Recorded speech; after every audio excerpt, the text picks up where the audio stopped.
The history of the video gaming industry, part 3. So in this one, we take a look at things that happened after the 16-bit era, which was crazy. A lot of consoles were getting in there. So we've got the Sega Saturn, released in Japan November 22nd, 1994. They were planning to release it September 9th, 1995 in North America. Now, the Sony PlayStation was released in Japan on December 9th of 1994, and we're planning to release it in North America September 9th of 1995. So Sega decided to jump ahead and release their console May 11th of 1995 in North America, and this was a full 32-bit console. This decision made a lot of third-party companies mad because these companies want to have games ready to release the same day as the console, and a lot of these companies didn't have any games ready, so that really hurt Sega right there. But they just wanted to get a head start, jump over Sony. Meanwhile, here's another look at Donkey Kong Country. Nintendo was planning to use the same silicone type graphics in their next console, and this is kind of a look at the game they'd be releasing on it. Meanwhile, you had Gunpei Yokoi. He was the supervisor of the research and development team #1, and mostly they designed consoles. I guess he did do some games too, like the Metroid games, but Gunpei Yokoi was also the creator of the Game & Watch and the Game Boy. But there's a company called, I can't remember what it's called, but they came up with this technology that used these red lasers, and they pitched the idea to Sega, but Sega wasn't interested, so they went to Nintendo, and Gunpei Yokoi was pretty interested in it. Thought he could make something of it, so he was working on this VR32, which would be a 32-bit console that was supposed to have virtual reality look to it. So he started working on that probably around 94, 95. Meanwhile, I believe it was R&D team number 3 that was working on Project Reality, which would be a 64-bit home console using the silicone graphics that was used by Rare in their 16-bit game of Donkey Kong Country. It had just become kind of converted into a 64-bit version of it. Meanwhile, you had Sony advertising their upcoming PlayStation, which a lot of people were anticipating. Nintendo didn't like the fact that Sony was getting the spotlight, so Nintendo President Hiroshi Yamauchi wanted to get Gunpei Yokoi's 32-bit console pushed out there, and as a result you got the Nintendo Virtual Boy, released in Japan July 21st, 1995, and released August 14th in North America. And it really didn't sell very well. It had just one color, red. Well, I guess you could say red and black. But the console flopped so bad there were only,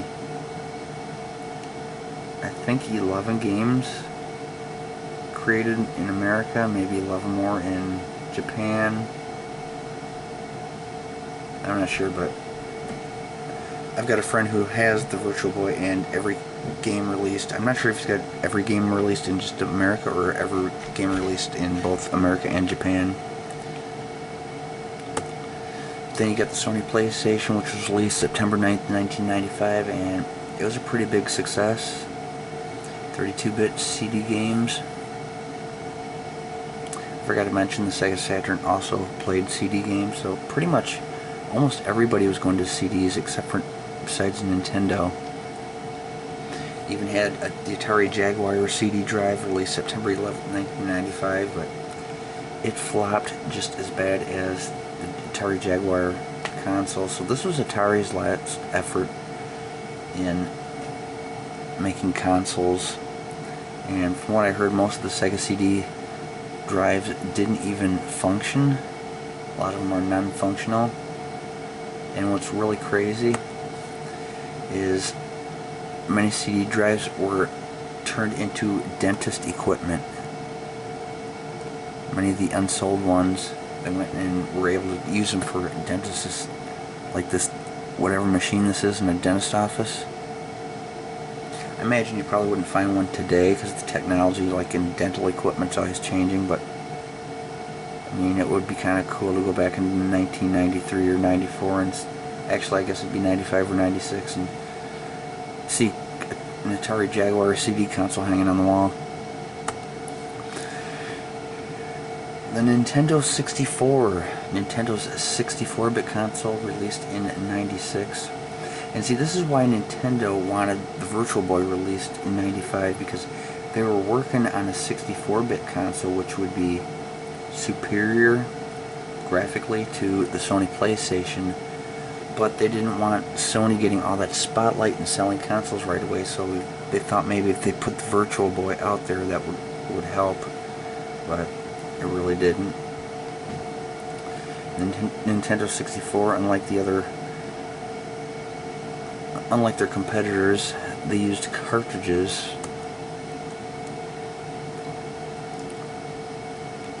Nintendo was so worried about piracy. I mean, you gotta remember, computers were using CDs at this time, so, you know, hackers could easily recreate CD games by burning them. This is what the 64-bit graphics look like on the Nintendo 64. There's GoldenEye, another masterpiece that was developed by Rare Software.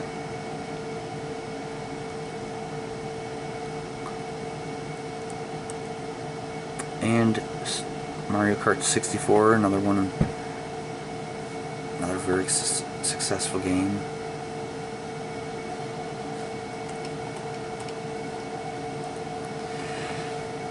But anyway, the problem with creating cartridges is the prices were so much higher. I mean, you look at these Sony PlayStation games, like $47, $52. I mean, CD games were so much cheaper. Look at these Sega Saturn games, $42, $47, $52. You look at the Nintendo 64 games, you got $59.99, you got $74.99. And this right here is a picture of my copy of GoldenEye. The most expensive game I ever bought was $80. I think it was $79.99. That was back in like 97 or 98. And yeah, I still have that same cartridge today.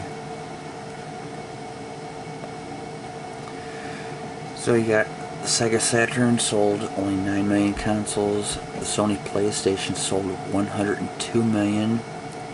The Atari Jaguar CD only sold 20,000. The Nintendo 64 sold 32 million.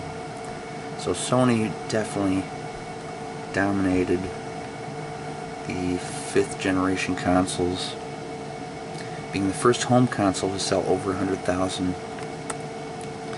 And Nintendo came out with the Game Boy Color.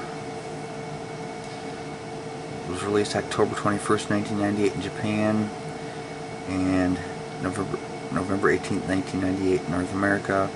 Now, I mentioned in, I think it was Part 1 or Part 2, that the Game Boy sold 118 million consoles. That includes the Game Boy Colors, so yeah, they had a lot of different colors. Not only was the console different color, but the games were actually in color too. And just around that time you had the Pokemon craze going on, so that really helped sell a lot of Game Boys. Unfortunately, I never got into Pokemon because by that time I was like early 20s. I was more getting interested in sports games, and I still liked. Actually, I didn't even have any.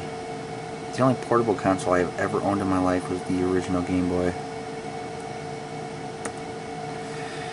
You got the Sega Dreamcast, was released November 27, 1998 in Japan and September 9, 1999 in North America. This was the first 128-bit console. Then you got the PS2 that was released on March 4th, 2000 in Japan and October 26th in North America. If you take a look at the two, Dreamcast just didn't stand a chance. They only had 1.2 gigabytes of GD-ROM, whereas Sony used DVD 8.5 gigabytes. And the Dreamcast had 3 million polygons per second. PS2 had 60 million polygons. The Dreamcast had 56K dial-up internet. PS2 had broadband internet, and it also played DVD movies, which the Dreamcast didn't do. So yeah, Sony just really crushed Sega on that one. Meanwhile, Nintendo released their Game Boy Advance March 21st, 2001 in Japan and June 11, 2001 in North America. These are the Game Boy Advance games. So slightly kind of wider cartridges. And then you had Microsoft releasing their first console, the Xbox, on November 15, 2001 in North America, and February 22, 2002 in Japan. And you got Nintendo releasing their GameCube September 14, 2001 in Japan and November 18, 2001 in North America. So, I mean, Sega was having a hard enough time competing with Nintendo and Sony, Nintendo and Sony. Now they got Microsoft dropping a console in there. Sony PS2 sold 155 million. The Xbox sold 24 million. The GameCube sold 20 million. The Dreamcast only sold 9 million.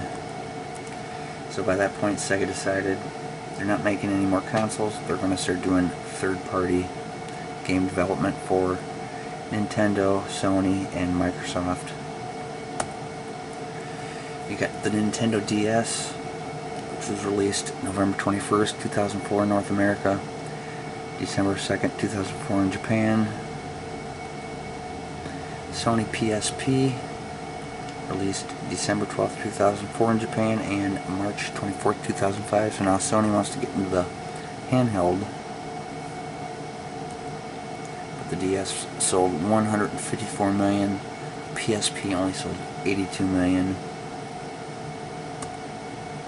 7th generation consoles. Now when it starts getting this far, I don't have a whole lot of information other than the statistics, but if you got the Xbox 360, released November 22nd, 2005, sold 84 million consoles. Got the Sony PS3, released November 2006, sold 81 million consoles. So yeah, this was a very low-selling console for Sony, but you got the Nintendo Wii, which was huge, selling 101 million consoles. And I think that's one of the things that hurt the sales of the Xbox 360 and the PS3, because the Wii was just a completely different step, like in a different direction. So you kind of got, you had Nintendo and Sega competing back in the day. Well, now that Sega dropped out of the console race, it's kind of like Nintendo didn't feel the need to compete anymore. So it's kind of like they let Xbox and Sony continue where Nintendo and Sega left off, where Nintendo decided to step into another direction, do something different. So they had the Wii, which was really popular because it had the Wiimote. So this was really popular for like parents with new kids because it would keep their kids active playing games. It was also popular in nursing homes and rec centers because the elderly people could stay active playing games such as golf and bowling and that. Not only that, but on the Nintendo Wii you could also download old NES games and Super NES games. So you've got middle-aged people who grew up playing NES and Super NES are going to want to download games. So the Wii pretty much appealed to kids, middle-aged people, and elderly people. While the younger adults, like in their 20s, they had all their action games on the Xbox and the PS3, so it's kind of like the PS3 and the Xbox were more focused on that 20-year-old age range, and the Wii was more focused on a wider variety of range, or wider range variety, however you want to say that. Here we got Shigeru Miyamoto, creator of Mario, Donkey Kong, and Zelda. And there we have Satoru Iwata, who was actually president of Nintendo after Hiroshi Yamauchi retired. And I think it was 2001 or 2002.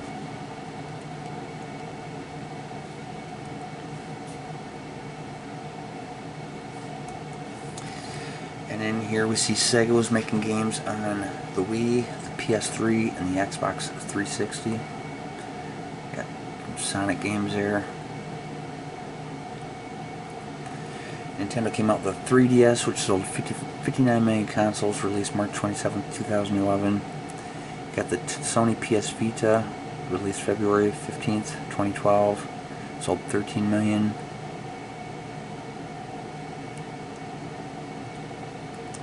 Eighth generation consoles, you've got the Nintendo Wii U, which completely flopped, only sold 13 million. And you got the Sony PS4, sold 116 million. Microsoft Xbox One sold 30 million. And the Wii U was just marketed wrong. I mean, from what I heard. I mean, when I look at it, it looks like a portable console when I saw the box of it, which is why I didn't really wasn't interested in getting it when I first saw it. Eventually I learned about it and heard about Super Mario Maker, and that was what wanted me to buy the Wii U.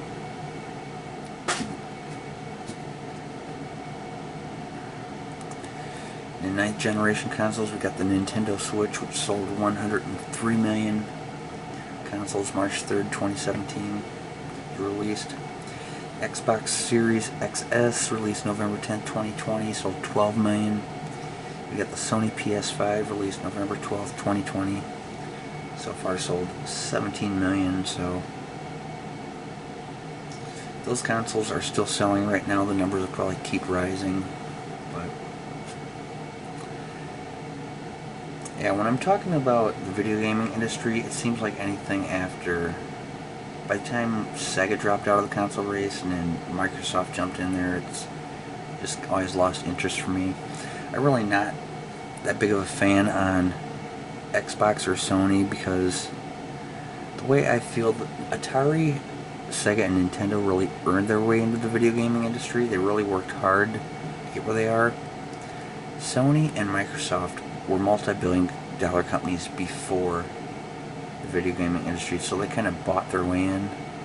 But I mean, that's just the way I feel. Anyway, that was part 3. Hope you enjoyed it. See you in the next video.